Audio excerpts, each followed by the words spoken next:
Bismillah. Martın 2-dək həyatınızda elə dəyişikliklər olacaq ki, artıq əvvəlki kimi qalmaq mümkün olmayacaq.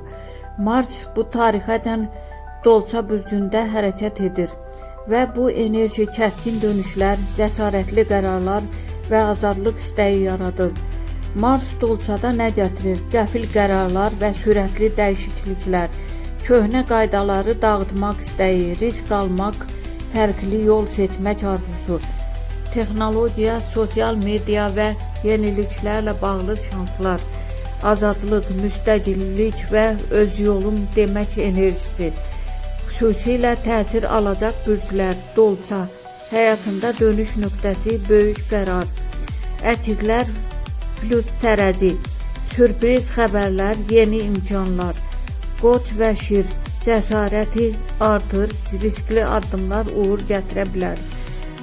Boğa və Əqrəb, dəyişikliklər əvvəl çətin, sonra xeyirli olacaq. Bu dövrdə məsləhət, qorxduğun qərarı ertələmə, köhnə planları burax, yeniyə yer aç. Texnoloji işlər, sosial həyat, layihələr və yeniliklər üçün ideal vaxtdır.